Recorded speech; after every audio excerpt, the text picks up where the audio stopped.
For our COBT viewers and listeners, it's Maynard and Mike here with something that we're super excited about that we don't get to talk about enough. As you all know, German energy policy and European energy policy, those are topics that we talk about a lot here at COBT. But what you also probably know is the election in Germany is coming up on Sunday, the 23rd. It's a really important election. A lot of things are being discussed. Energy is an important part of the equation for Germany, of course. So we have been very lucky over the years to make friends with Lars Schernikau. As you know, Lars wrote The Unpopular Truth About Electricity and the Future of Energy.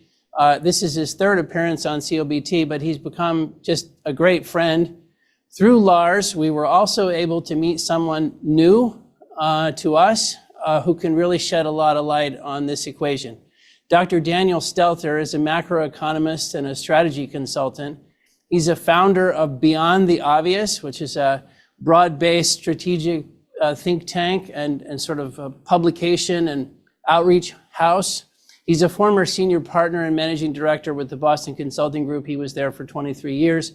Lars was also a Boston Consulting Group leader in his time as well. Gentlemen, let me stop talking and say we're delighted to have you and really can't wait to wade into these things that we're struggling to understand them, and we found the right two guys to help us. So welcome.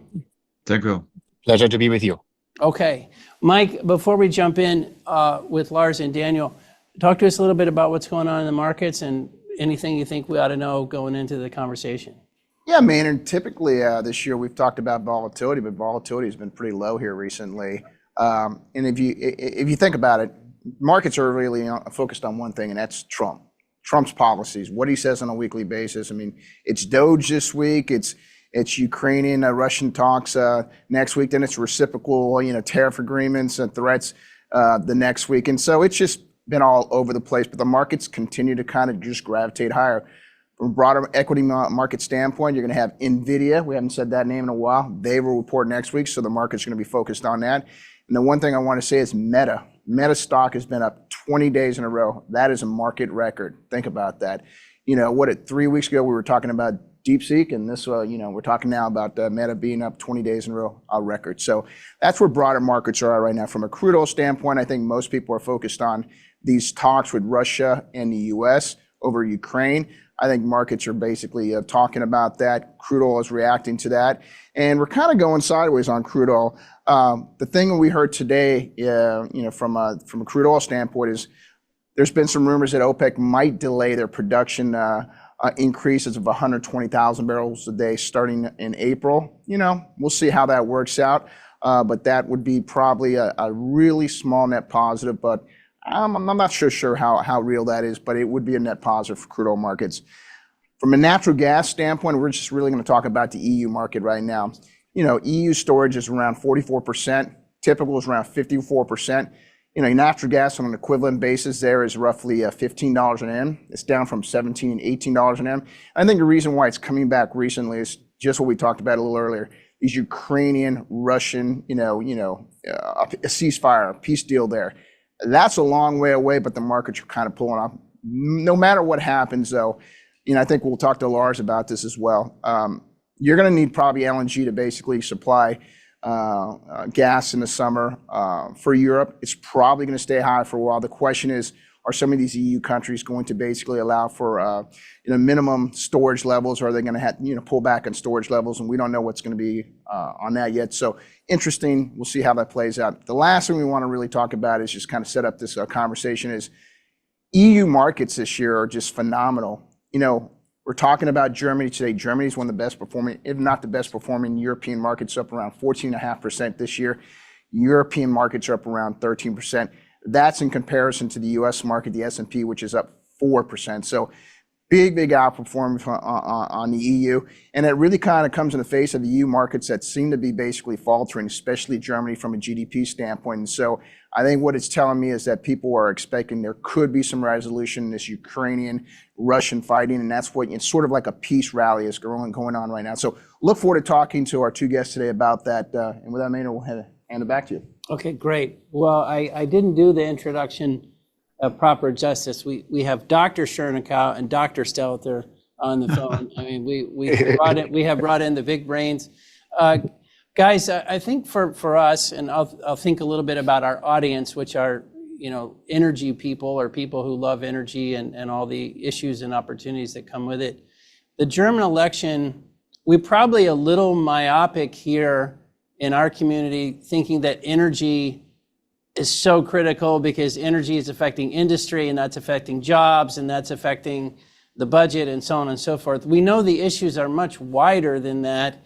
Could I throw it to you, perhaps, Dr. Stelter, to just frame up how to think about this election? Because the other paradigm, of course, we have is the U.S. election, which, that's probably a really sloppy analogy to think about Germany. How should we kind of just big picture think about this election in Germany?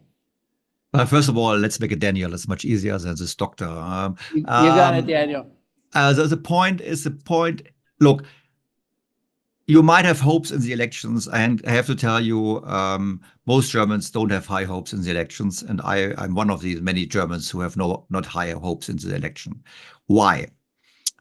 Because what Germany needs is a fundamental shift in economic policy. I'm with you that, and Lars is going to build on it, I'm sure, that energy is critical for an industrial economy like ours. It's critical for wealth.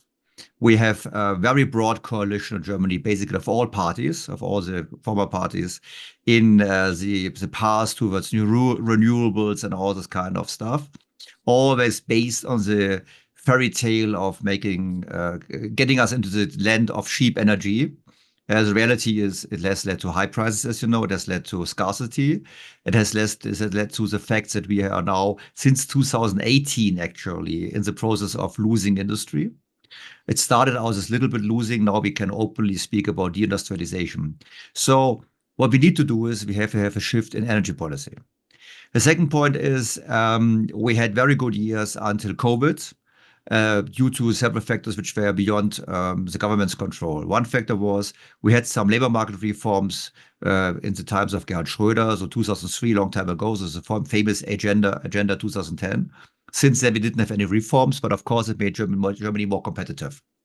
This was a boon for Mrs. Merkel. She didn't have to do anything. She was enjoying a good time. The second point is, as you all know, we had the financial crisis and the euro crisis, and the euro crisis actually led to the ECB, Mr. Draghi stepping in, the famous words, whatever it takes, which basically meant bringing down interest rates, of course, helps industries, helps construction businesses. So this helped the German industry to perform well. Weakening the euro was even a bigger boon because the German economy was always geared to exports because we have, auto equipment, machinery equipment, chemical stuff and whatever. So having a cheap currency made us more competitive. Having cheap labor, thanks to the labor market reforms, made us more competitive. And then clearly the access to Russian gas was also helping. So overall, we had a great economic times, which we should have been used to invest in the country, to build roads, to build digital infrastructure, to invest in future industries, whatever. We didn't do this. We wasted it on social welfare. We have been, as you know, had followed a very generous immigration policy, basically borderless, mainly attracting lower and less skilled people, who are more difficult to integrate. So we wasted the money on all good stuff, but did not invest into the country.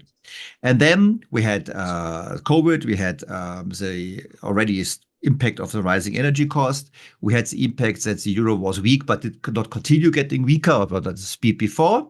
And this basically led then to the breaking of the trend we had pre-COVID and leading to now 5 years of stagnation, out of which the last 2 years have been an outright recession with a shrinking GDP. And now to change this would require a change in energy policy, not possible with the Greens and with the Social Democrats, would require reforming the social welfare state, not possible with the Social Democrats, and not with the Greens and not with the left. And there are many more reforms. And so the conservatives, who are most probably going to be the strongest party after next Sunday, will need to form a coalition. Though they have no coalition partner, because they have coalition partner on the right-hand side, the Alternative for Germany, which is for many, many reasons not the right party to govern because of the US and Russia and whatever. but they are not participating in the future government. And the left-wing parties are objecting reforms. And so, sorry for my long answer. So we will have an election, we will have a different majority, we will have a different government, but we will not have a different policy. And that's why you see me being a bit frustrated. And I share the feeling with many Germans that we are happy that the election is over. The process of election was short because, we didn't have a long campaign, but the result of the election is not going to be something which is going to change the direction of the country, which would be urgently necessary. So maybe we could just talk about the framework of the election a little bit, because from our perspective, it's just trying to be smarter about it. You kind of have 4 key parties, right? You have the SPD, the Christian CDU, then you have the Greens, and then you have the AFD. And the problem that you're pointing to is even if the CDU wins, and I think Merz is, to your point, he's largely viewed as the front runner, he's got to get in there and form a partnership to rule the country. Yep. And the AFD may have some ideas that are positive for Germany, but they're also controversial. And so they're sort of not allowed to be a partner, or the CDU has said, we will not partner with them. And that means they're stuck, the CDU combining with either the SPD or the Greens. And then you're going to get a continuation of these policies that have not been good for Germany. Is that, I know that's a very rough characterization, but is that the right way for us to think about it? That's the right way to think about it. Okay, look, you could also say we have the election, we get the result we just discussed. They discuss coalitions, but they don't come to an agreement. I do not believe that they will open up to the AfD, because it's also, if you look at the economic program, it makes sense, to be very clear. But there are some aspects, and this is some personality where you say, okay, these people you should not have in government. So it will be very difficult for the conservatives to basically change the policies and form a coalition. What I could envisage is a minority government. And this is in Germany. Normally, minority government happens because one coalition partner leaves the government. Then the government doesn't have a majority, but it keeps on being in charge. But normally this leads then to new elections. This was history of the Federal Republic since the Second World War. On the other hand, legally, it could also be possible that you don't manage to get a coalition, but Merz says, okay, I just stand up in the parliament and ask to be elected as a chancellor. And there, the rule is that I think it's the third or fourth turn of the election of the parliament, you can also be elected with a simple majority, which means you don't have to have more than 50%, but it means just you have the most of the votes in the parliament. And then you could imagine that some people from the AfD secretly vote for him or whatsoever, so he becomes chancellor of a minority government. And then he could probably push through the right measures. Would be migration policy, it would be with the AfD, also not officially, but it would be with the AfD. On nuclear energy, if you were willing to do it, I fear he's not, but if you were willing to do it and say, look, we want to reopen the still somehow, active, the nuclear power plants, which could still be reactivated.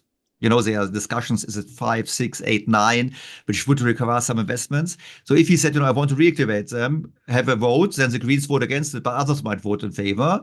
So he could probably, if I make a dream, I could say, well, he could do a good job in restructuring the country, and Lars is already laughing, but this would require him to be courageous. It would require him to push it through. You could make the case and say, look, he's 70. He will not run for 3 times in a row. He might do this one time. He might say, I do service for my country. But then the point is his party is still very much infected by many people from the Merkel area. And so probability is low. But if you want to be asking of a dream, I would say, well, I cannot dream about a election result, but I could still dream about politicians being courageous in dealing with the election result. Do I believe it? No, I believe, on the contrary, we will see Germany not performing so well. And if you ask for the stock prices, I don't know why the stock prices are going up. I think it's more technical. I would not buy the stocks based on the assumptions that tomorrow we get an economic miracle in Germany. I fully agree. I mean, just to comment, I agree that basically it looks very likely that we have a, CDU and SPD, so center left, center right coalition led by the CDU. The interesting question is what happens with the FDP. Maybe Daniel has a view there. If they make it and be part of it, they might do the thing and maybe avoid having the Greens in the party. Because if the Greens are in the coalition, we're in trouble, right? There, nothing will move. With the SPD and the CDU together, maybe a few small things will move. But I agree with Daniel. Energy policy, I don't see shifting. What I do see, however, Daniel, maybe you can correct me if I'm wrong. I think a lot of these net zero policies will be delayed. So they will delay the coal exit. They will delay, or maybe even give a little bit less money to some of wind and solar and hydrogen. So I think there could be some impact. It will not be the big thing. It will not save Germany. What would save Germany, I fully agree with Daniel, is actually a very clear message. We are now interested in affordable and reliable energy for the future. That means you, Mittelstand, you industry, you will be safe in 5 or 10 years. Not right now, but in 5 years you will be safe. But that clear message will not come. I don't see that. And the scenario that Daniel built about the minority result could be interesting. Yes, it's a dream. It's really a dream. I don't see it at all. I see a sort of very slow, disappointing continuation of what we have, and maybe with a little slight adjustments here and there, make it not as bad, delay a little bit. And then it's up to Germany actually to come out of this. Will they come out of it? That's the big question. Of course, you have big skeptics here. You have me on energy, but also Daniel has done a lot of work on energy. He's written books. He's done a lot of stuff in this and really knows how it works. But the people are frustrated. And they're not only frustrated about the economy, because I have a sense that it has not gotten to all of the people yet. Because the unemployment is not that bad, right? But the people are frustrated about many things, and when you hear, these large, what do you call it, where they speak together, Scholz and Merz speak. What do you call it? The last night, Debates, the whatever debates, the debates. I mean, it's yeah. I'm not very hopeful. Well, lots of questions, guys, but one is. Leaders of big business in Germany, are they speaking out and explaining, look, these are the pressures we're under.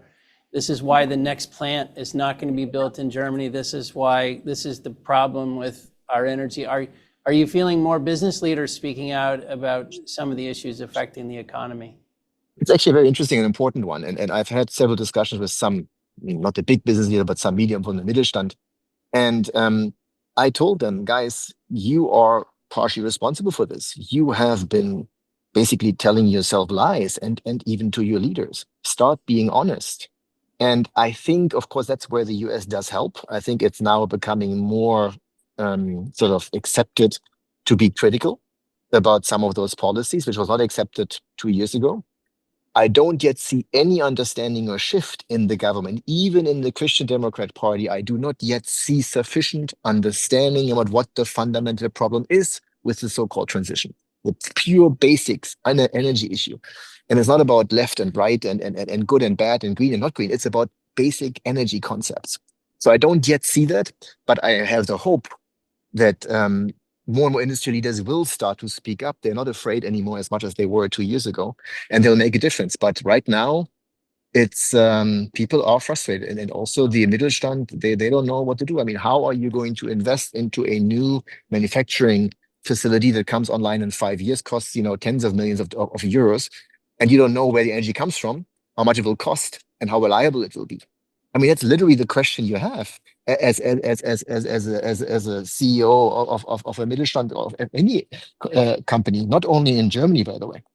So, and then of course you have this whole AI revolution everybody's talking about, right? I mean, it's literally a joke. There's not one single data center that can power by wind and solar. Impossible. And what does Germany do? Build wind and solar. Has turned off all nuclear, planning to turn off all coal. Planning to build new gas-fired power station, which I don't know how they're going to do that, by when they're going to do that. I mean, it's an absolute joke, right? You have these Dunkelflauten in the winter, which we've had 3 or 4 this season, where Germany cannot exist without imports. And I wonder when people start to realize what the problem is. It's being talked about more. Maybe Daniel, you can see it also in the press. It's being talked about more, but it has not yet gotten to the decision makers, my sense. Maybe I'm wrong. Maybe I could ask you, Daniel, to Lars' point, more of the discussion and what's going on is very interesting, but also from the US perspective, we're seeing Musk get involved a little bit. He spoke at the AFD get together.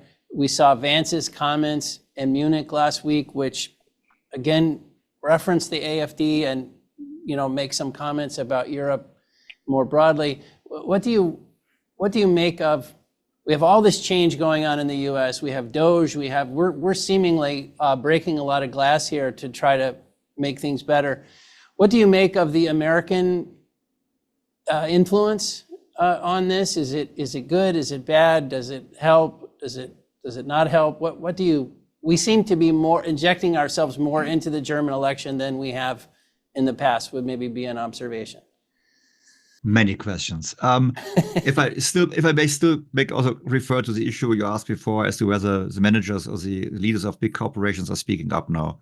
They do speak up now, but they were too many years, they were quiet and aligned. So they are guilty as well.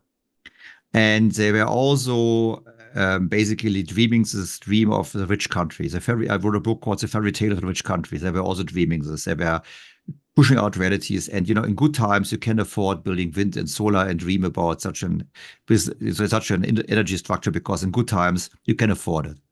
And now we can see we cannot afford it anymore. So I think that's a very important point. In addition, I see there's a shift, Lars. I see more and more comments of people explaining very aggressively why nuclear power is expensive.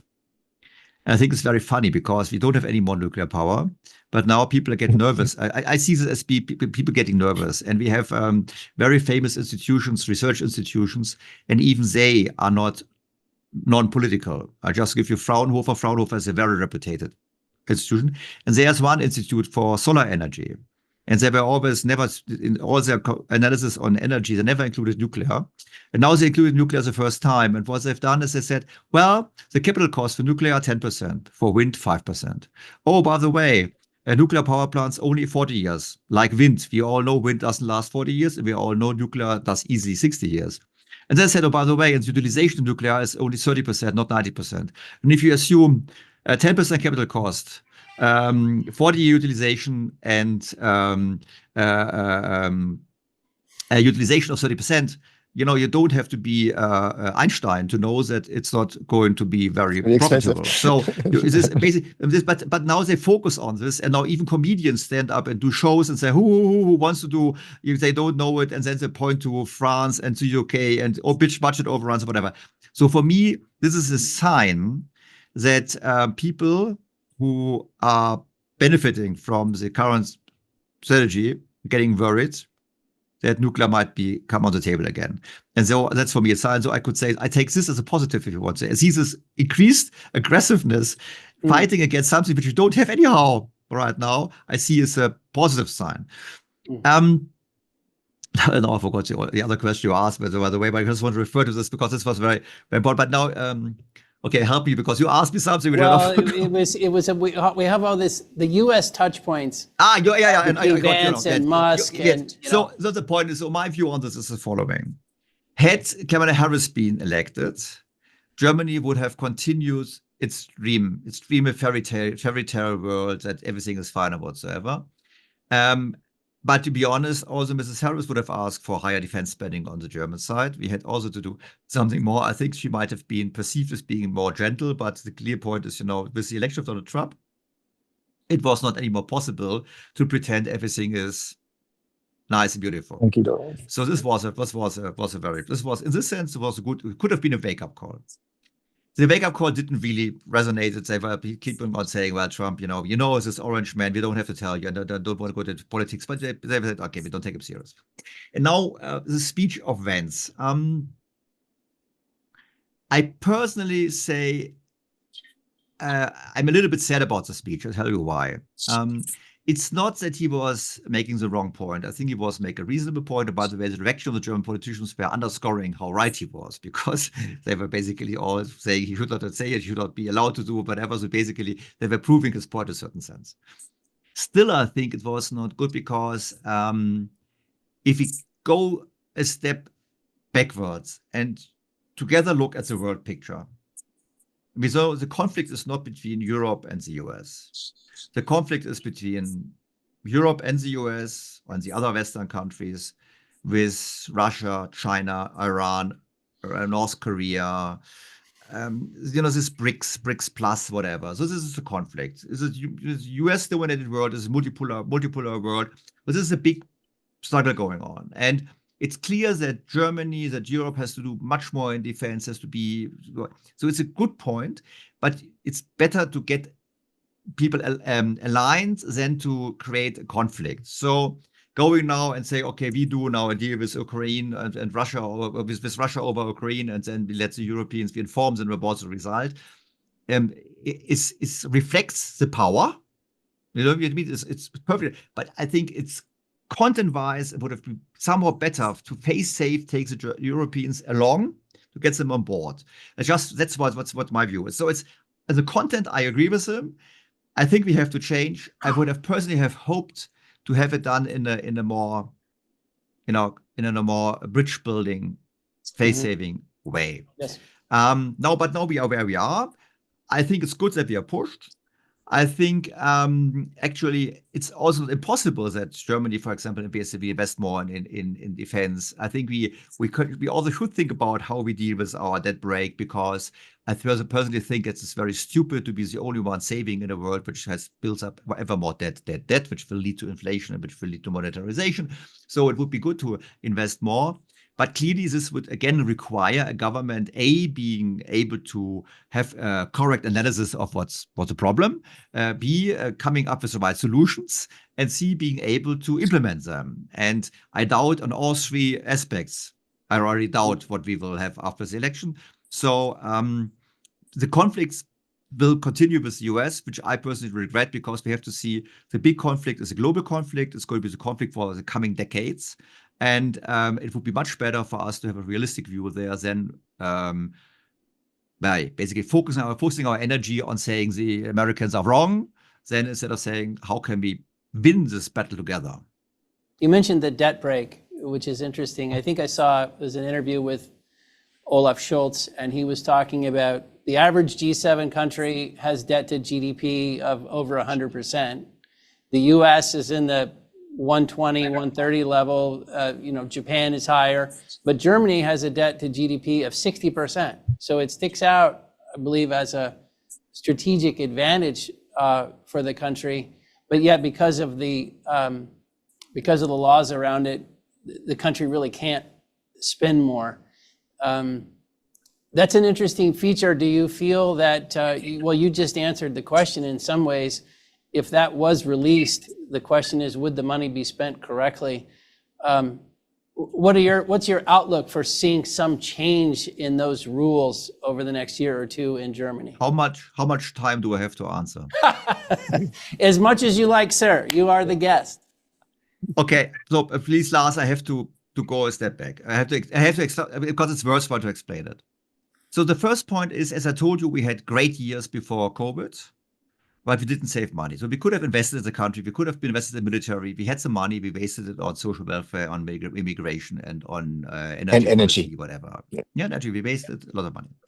So the first point is there was enough money and we could have spent it more wisely. And people who are against taking on more debt are criticizing politicians and saying, you spent the money on the wrong stuff. Why should we give you more money? And I think it's a fair point. I give you one data point. The German government spends about 3% of GDP in order to support businesses. So sometimes it's for transformation, for some energy change or whatsoever. So 3% of GDP. In 2015, it spent 1.5% on basically subsidies. So if we were to go back to 1.5% from the 3% we have right now, we talk about more than 60 billion in savings. You could do this, and you have 60 billion in money. If you go back in the social welfare system, back to the level pre-COVID, 2019, it's another 20 billion. So we have discussions around, because some politicians have proposed, we do this spending cut, this tax cut or whatever, so this adds up to about 100 billion. And people say, it's impossible, 100 billion, we don't have any money. It's not true. If you were to reform and you go back to the subsidies and social welfare, you can easily cover this 100 billion. You don't need to do that. So. And so it's basically being a political decision. They wasted the money, and now they say, oh, we don't want to do this. Now, you said we have a debt level of about 65% GDP, which is true. But the point is, and by the way, the point is also holds true to the US, the true debt burden is much higher. Because the entitlements, if you take the entitlements, the US has a few 100% of debt to GDP. Germany has about 450, 480% debt to GDP because of promises for pensions, for healthcare, for whatever, for the elderly generation. No one has saved for it. So if you come down to these financial promises, we have debt. So I would say we have to reduce these hidden liabilities by reforming the pension system, by reforming the healthcare system. And in doing, when we do so, we have ample space to take on more official debt. And I'm in favor of doing so, especially also because, first of all others have high debt. And especially because we don't have the German mark anymore, but we have the euro. And if we change the euro, we have the euro together with Italy, with Spain, with France. And they by no means forget about them ever being willing to save. So in the end, the euro is going to be a currency like the lira, the former Italian currency, and they will print money.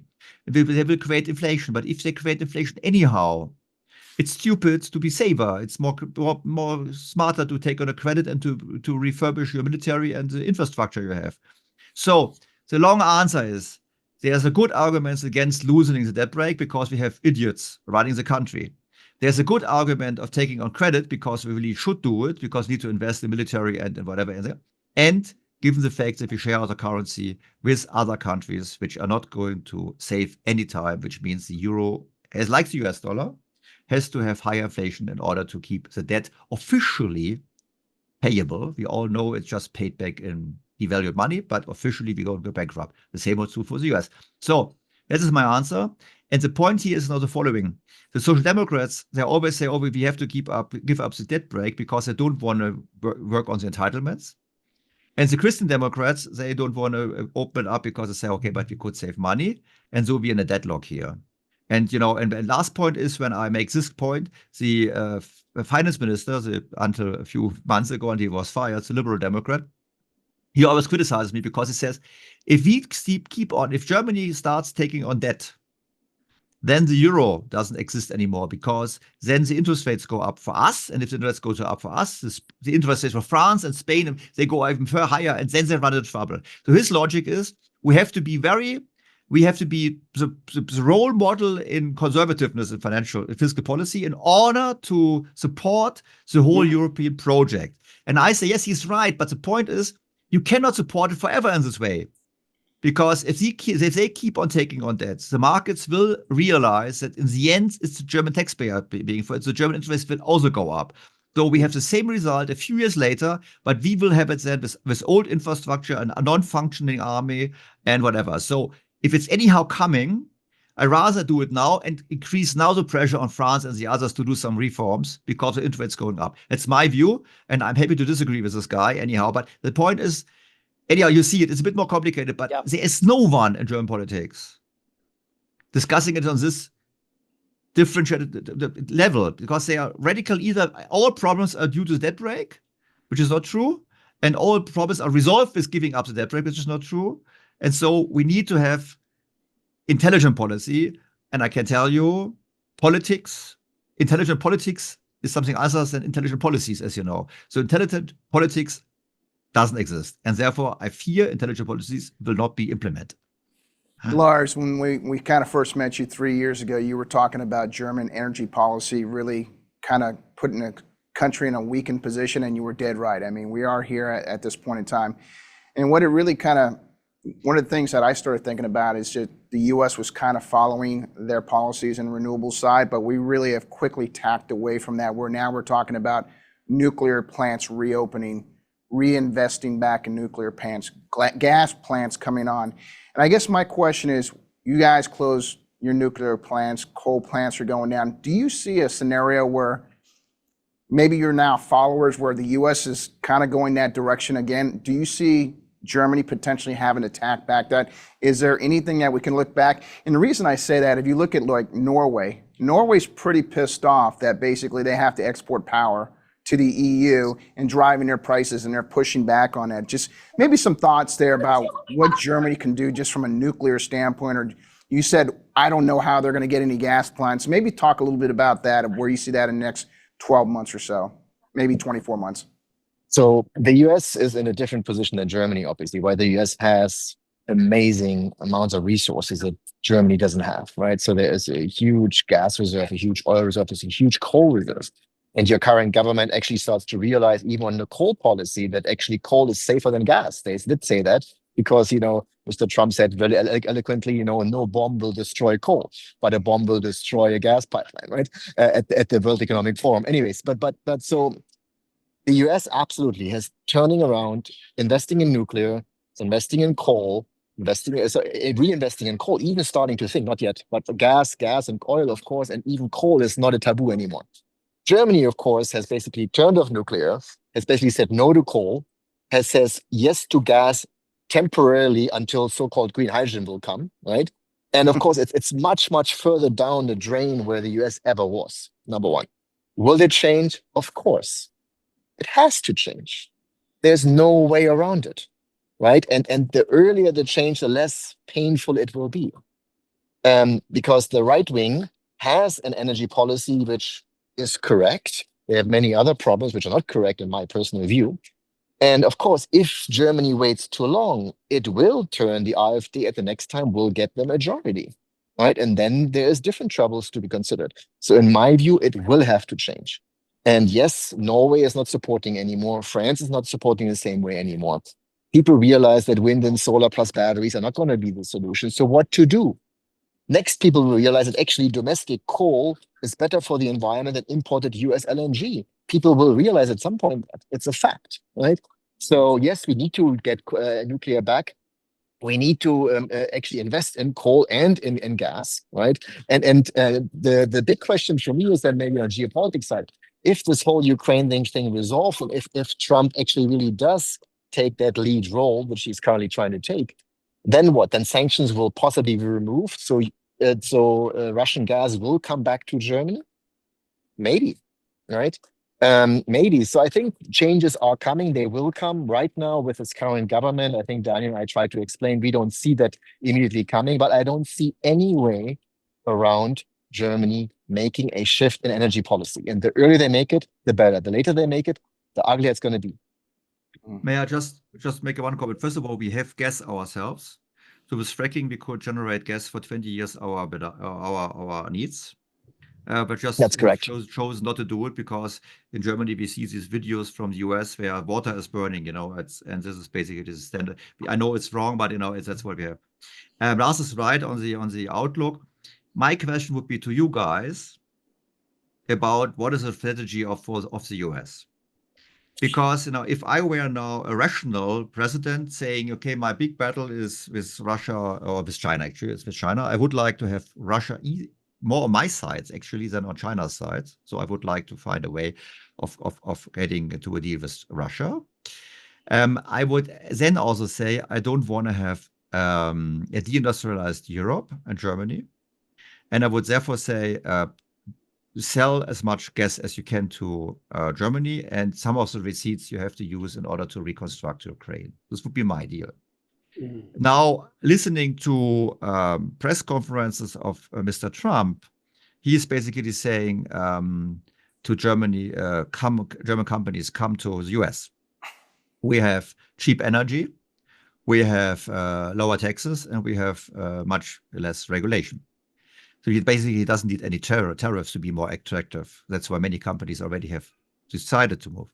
So if Mr. Trump focuses more on the point around weakening Germany in order to have German companies to move to the US, then he was not going to get us cheap gas. I would personally believe, okay, I'm German, I'm biased, but I think it would be also in the best interest of the US to help Germany to become strong. Become strong again. Yeah. But this would then require not weakening the German industry in order to, in competing with the German industry base with cheap energy, but basically helping Germans to achieve what Germans cannot achieve because of their dysfunctional politics, getting back to cheap energy. And I tell you, with the European Union, I always thought, the European Union, when we need it, it's not there, because the European Union should have stopped German energy policy, because it's not just affecting Germany, it's affecting the whole of Europe. As Lars has pointed out, the others have also pay higher prices. And Lars, you forgot Sweden, the Swedish energy minister, a lovely blonde woman. She was giving a great speech, and she said, well, even Mr. Habeck, who happens to be the German climate and energy minister, even he cannot basically change basic laws of physics. Yeah. And this was a great speech. So people are upset. So anyhow, I think the only person or the only country who can save Germany from total deindustrialization would be a US government, which says, okay, let's stop the kindergarten. You buy gas and you take the revenues, and Russia pays part of it for Ukraine. That's our deal. We impose it on you. And then the Germans would say, okay, we do it. And the Greens would say, oh, we burn gas. But then it's done. This would be another potential dream. But this podcast or podcast turns out now to become more and more like a fairy tale itself. No, but actually, the point for the German energy policy, and nobody likes to talk about coal. I have a lot of background in coal, of course, so I do talk about coal. When Germany realizes the benefits of coal for Germany compared to imported LNG, the low cost compared to even nuclear, the easiest, quickest solution is actually that. It's very, very unpopular, right? And nobody or very few people are willing to talk about that. I think they will be forced to, and you will see delays of coal plant closures. You will see that. Even the upcoming government will have to do that. There's no way around that. And of course, they will also build a few gas plants. I fully agree that Germany does have resources. Some of them are more expensive, including fracking is possible. But I don't know if fracking is going to come online, how long that will take, and how much of a difference it will make. I think the nuclear, I do see definitely a chance for nuclear, and I hope that will happen. But again, for some reason, I have this view macroeconomically, it has to happen. If it doesn't happen, the lights literally will go out. By 2030, the lights will go out. That's how bad it is. But Lars, the energy out of coal is not necessarily as cheap due to CO2 pricing, huh? No, coal gets more expensive because of CO2 pricing. Yeah, but I mean, how can you import LNG and not price methane? I mean, if this whole thing is just completely irrational. Yeah, right? And you price one externality, not other externalities, right? I mean, it's an economic insaneness what's happening, right?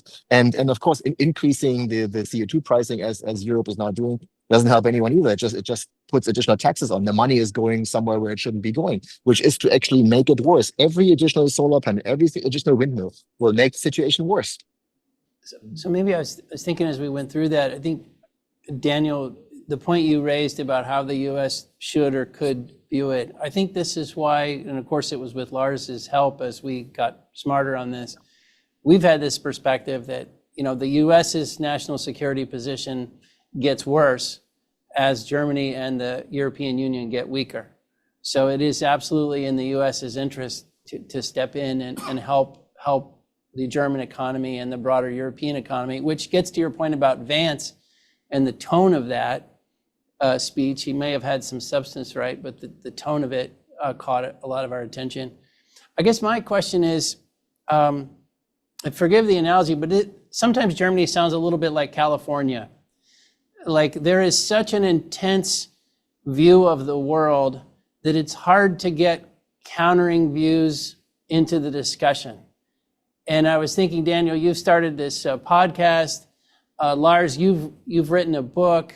So you guys are both, speaking out for what you believe to be the right things. But that Vance speech last week was at some point talking about more open discussion, more open debate, breaking through some of the ways in which we exclude certain ideas. Why is the German system seemingly so tight in terms of debating energy in particular? Actually, that's a good point. Sorry, Maynard, because this whole discussion about also Trump and Vance supporting the AfD so openly, so outly, actually, I think it's a mistake. There's nothing wrong with saying, okay, we are open to any party, but because you're alienating the other parties, to an extent, you're pissing people off. You're getting people very, very upset. Also, by the way, locals, just a normal population, right? Because 70% doesn't vote for the AfD. And of the 30% who does vote, not 20, what's the number, 22, 23% now AfD, Daniel? We will see 2020, whatever. So, and many of those are frustrated voters, right? So the US, in my view, should be a bit more diplomatic about some of this, and these extreme positions are really pissing off the wrong people at the wrong time. It doesn't help. I mean, it actually makes the position harder, which in the end hurts everyone. Of the 20% who people are voting for the AfD, I think probably 3, 4, 5% might be really hard right-wing people, Yes. and the others are frustrated conservatives, frustrated people, frustrated also voters of the Social Democrats who are unhappy because of immigration or whatsoever. It's basically a result of the other parties not addressing the core issues, and that the conservatives under Mrs. Merkel went to become more left.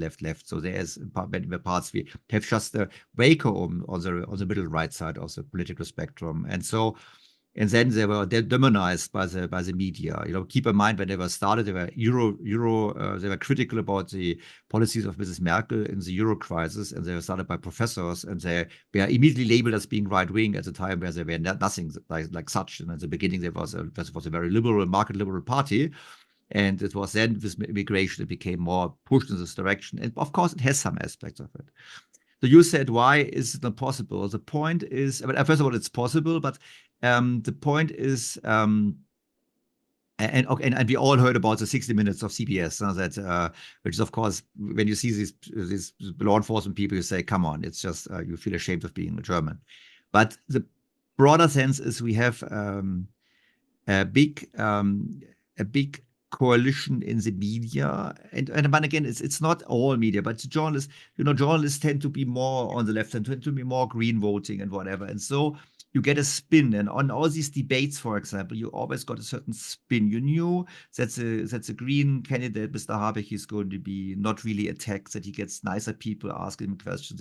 So you knew that it's going to be. You knew that AfD only gets Nazi and Holocaust and whatsoever, which is also not constructive. So I think that's more the point. And then, I don't know how many people listen to the speech of Mr. Vance. So I listened to it, and I enjoyed listening to it because, as German politicians don't speak so well. So he delivered a good speech.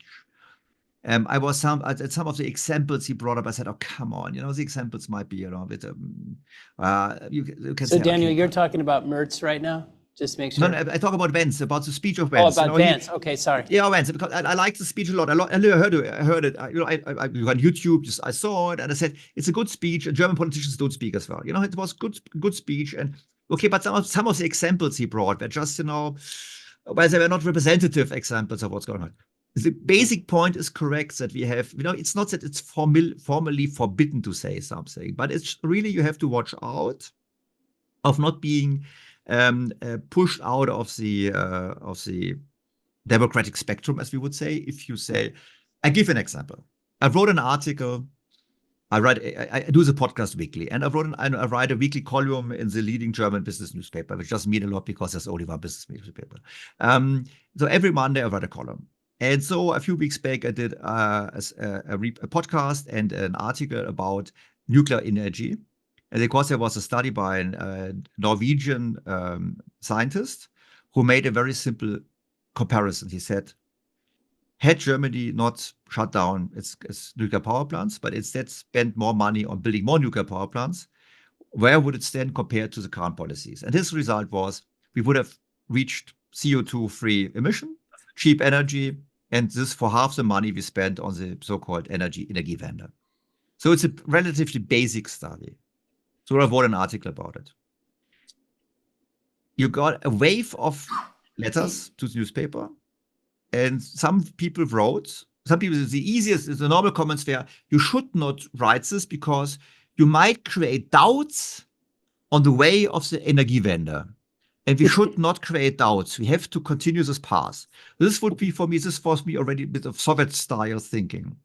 Then there was one was very awesome. He said, nuclear energy is fascist, and you should not have so-called, commentaries supporting hard right-wing ideas. And again, I was just writing about might have been better not to shut out. And that's the discussion. And again, that's why Vance was right. And you said I didn't like his tone. I didn't like this tone. I just said it's not the right means of giving a speech in this call, because he was right. He said to the people sitting there, you think you're the elites. You are basically just sitting there because you were elected by other people, or like Mrs. von der Leyen, not even elected. You have to serve the people. This was the right point, but still, stepping on the feet was in this context not helpful. That's the only point. So don't get me wrong. And so you ask me, why is this discussion? I think it's the Energiewende, because it's all parties besides the AfD, because it didn't exist at the time, have been complicit in doing this. They all have to say together to the people, we were wrong. And that's what they don't want to do. They don't want to admit this. And the industries as well. Yes, industry as well. And then you get all the same arguments. And you say nuclear power. But even the nuclear power, even the utilities don't want to put on, again, nuclear power. And I course they don't want to put it on, because the risk that the next government shuts them down again in 2 years' time is so high. Who would invest? It's a no-brainer. But that's the level of discussion. So you see me, anyhow, but so it's an overall process of making it more complicated, which is not only the case in Germany. I think it's in overall Europe with some discussions. I personally hope that it's going to change. I'm with Lars. The risk is very high. It's going to change too late, because when we have in 4 years' time the next election, latest, because if we get a minority government, or if we get this one of the coalition, it might even be 2 years, you will see a rise of the AfD. And I will tell you, you will also see a rise of the hard left. So many people in Germany fear so-called Austrian situation. I don't know if you know about Austria. Austria is a small country close to Germany. I have to, sorry, it was a joke. Don't mistake it with Australia. And they have, there is a far right is the biggest party, and they just wanted to form a government with the conservatives, but the far right would have been, the chancellor would have been in charge. And then, no, it didn't manage. But the people say, we run the risk that the AfD is the strongest. And I always say, no, it's the wrong worry. My worry is we become like France, because look at the French parliament right now. We have a majority of more than 50% if you combine the far right and the far left. And currently, what we see in the polls, and this is going to be a big surprise on Sunday, is we see the far left jumping. It's 3 or 4 months ago, last I would have told you they don't make it. Now we know they will definitely make it. They will definitely make it 5%. The last poll was 7%. Today you heard even about 9% vote for the linker, hard left. Now we have deindustrialization, job losses, empty government coffers, which means you will have some austerity whatsoever. This is a recipe for radical parties on both sides. So my worry is we get French results. We get a strong right, and we got another strong left. And then you can think that people now are demonstrating against the right on the streets. And they say, we should never repeat 1933, because 1933, we know Hitler only got in power because of the conservatives making a coalition with him, because they said, okay, he's going to fail. Unfortunately, it didn't fail. Unfortunately, we all know it led us to disaster. So the down road is then that we have the choice in Germany only between far right, far left, and the diminished center. And this is a nightmare scenario. And this is, if you are now actually an energy podcast, this is what happens if you destroy the fundamental foundations of a successful economy. We not only do this with the energy, we also did it with other industries, like with the automotive industry. If I may just say about it, we're very clear, I think, electric vehicles are superior. There's a future technology. But European politicians have pushed it too hard, too fast, too strong. Mrs. Merkel, already 2017, after one of these European conferences, she said she doesn't see a good future for the German car industry. Sie sieht schwarz auf Deutsch. And the point is, if I'm in charge of a government, in which it's the core industry of my country, which is the foundation of the wealth of my country, is facing big challenges, what am I going to do? I'm going to set up a plan and say, okay, how do I make sure it's going to end well? And then look what China has done. The Europeans have said, we go for electric, and the Chinese have done, you go for electric, and we will deliver it to you. So they secured the raw materials for batteries. They developed the batteries. They secured the whole value chain for batteries. They started with electric companies. They started And they have the sourcing energy to make it. They did all of this. And the German Europeans said, okay, we just tell you, you cannot sell any more combustion engines, and you deal with it. The problem is, it's such a big challenge, such a transition. You can only survive the transition if it's a concerted effort of industry and government. And this is the biggest failure. And now the industry falls apart, the energy is not going back, and therefore we get now most probably incompetent government again. And then in 4 years' time, we're in big trouble. So if Mr. Trump is listening to this podcast, which I hope he does because you're such cool guys, then he should know he has to make sure Germany cannot make this mistake in forcing us to take cheap Russian gas again, because we will not do this because we're the good ones, and then basically helping us have the time to restructure our industry in order to be able to do all of the good stuff. And by the way, then also build good tanks and good weapons and what we have to do in order to be part of the coalition, which we will have in the next few decades of the new Cold War, then between the West and China. And the big question for me is then, what will happen to Russia? Because Russia is the world superpower if it comes to the raw materials, which, by the way, also means that sanctioning it is totally stupid. If you want to bankrupt Russia, Russia needs to have cheap oil prices, low oil prices, not high oil prices. So if you want to bankrupt them, you have to drill, as Mr. Trump would have said. Anyhow, so this is a big question for me. So if you want to do something for us, help us to solve our problems, because our politicians are not able and not willing, because they don't get it. Guys, this is fantastic. This last part, it's so serious, and it's such a important moment in history. We're honored to have you guys come and talk about this. We feel clearly smarter having done it, and we're going to spread the word. We're going to get this discussion to all the energy friends we have. Daniel, thank you so much for joining us. Lars, we appreciate you so much. We'll attach information on how to sign up, Daniel, for your podcast and learn more about what you're doing. And Lars, we're always excited to tell the world what you're doing. So thank you so much, guys. We really appreciate it. Thank you. Thank you. Okay. Thanks, everybody. Ciao.